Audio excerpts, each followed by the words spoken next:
মানে মাদ্রাসা নিয়ে অনেকের অনীহা থাকে। মাদ্রাসা অনেকেই এখন অনেক দুর্ঘটনার কথা আমরা শুনি। তো আসলে আপনার মাদ্রাসাতে যেমন ওকে আমরা আজকে ভর্তি করে দিয়ে যাচ্ছি, আপনার মাদ্রাসার নিরাপত্তা ব্যবস্থাটা কি নারী বিভাগের? আমরা একটু মাদ্রাসা পরিচালক মুফতি মিজানুর রহমান কাসেমি ভাইয়ের সাথে কথা বলবো। ভাই আসসালামু আলাইকুম। আপনার মাদ্রাসা সম্পর্কে একটু যদি বলতেন দর্শকদেরকে। আমাদের মাদ্রাসার দুইটা শাখা, একটা হচ্ছে পুরুষ শাখা আর একটা হচ্ছে মহিলা শাখা। আমাদের পুরুষ শাখাটা মহিলা শাখা থেকে সম্পূর্ণ পৃথক এবং আলাদা।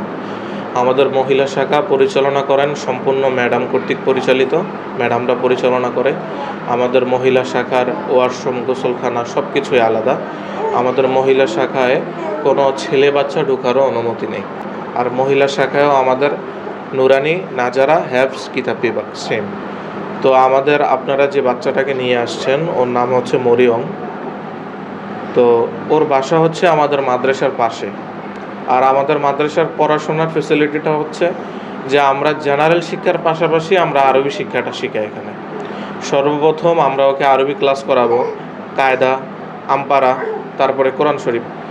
তারপরে হচ্ছে ওর ক্লাস হচ্ছে ইসলাম শিক্ষা। আমাদের প্রাথমিক যে ইসলামিক জ্ঞান, আমরা কোন ধর্মের মানুষ, আমাদের নবীকে, প্রাথমিক তার ইসলামিক যে জ্ঞানটা, সে জ্ঞানটা আমরা দিব।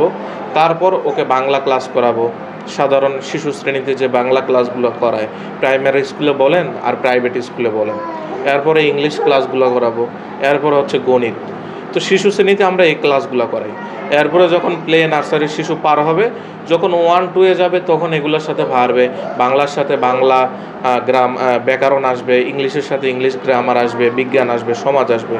তো দেখা যায় একটা বাচ্চা এখান থেকে 3 পর্যন্ত পরে হ্যাফজখানায় গিয়েও হ্যাফজ পড়তে পারে, আবার এখান থেকে 5 পর্যন্ত পরে গিয়ে স্কুলে গিয়েও 6-এ ভর্তি হতে পারে, কোনো সমস্যা নেই। আচ্ছা, মানে অনেকে, আমি একটু বলি দর্শকদের উদ্দেশ্যে, অনেকে মানে মাদ্রাসা নিয়ে অনেকের অনীহা থাকে। মাদ্রাসা অনেকেই এখন অনেক দুর্ঘটনার কথা আমরা শুনি। তো আসলে আপনার মাদ্রাসাতে যেমন ওকে আমরা আজকে ভর্তি করে দিয়ে যাচ্ছি, আপনার মাদ্রাসার নিরাপত্তা ব্যবস্থাটা কি নারী বিভাগের? আমাদের মাদ্রাসার নিরাপত্তা ব্যবস্থা হচ্ছে, আমাদের মহিলা শাখার নিরাপত্তা ব্যবস্থা, আমাদের মহিলা শাখা সম্পূর্ণ সবসময় সিসিটিভির আওতায় থাকে। আর সিসিটিভি ক্যামেরা আমাদের মহিলা শাখারটা অফিসে থাকে। মহিলা শাখার যে পরিচালিকা, তার কাছে থাকে, মহিলা শাখার ম্যাডামের কাছে। এবং মহিলা শাখা সম্পূর্ণ পরিচালনা করে আমাদের ম্যাডাম। মহিলা শাখার মানে আওতাভুক্ত এরিয়ার মধ্যে আমাদের কোনো পুরুষ শিশু পর্যন্ত যাওয়ার অনুমতি নেই। এটা হচ্ছে আমাদের সর্বপ্রথম নিরাপত্তা। আর দ্বিতীয় নিরাপত্তা হচ্ছে, আপনার বাচ্চা যতক্ষণ আমাদের মাদ্রাসা আছে ততক্ষণ নিরাপত্তা। আমাদের মাদ্রাসা থেকে অনুমতি ব্যতীত বা গেট থেকে বাইরে হওয়ার আমাদের অনুমতি ছাড়া তাদের কোনো অপশন নেই।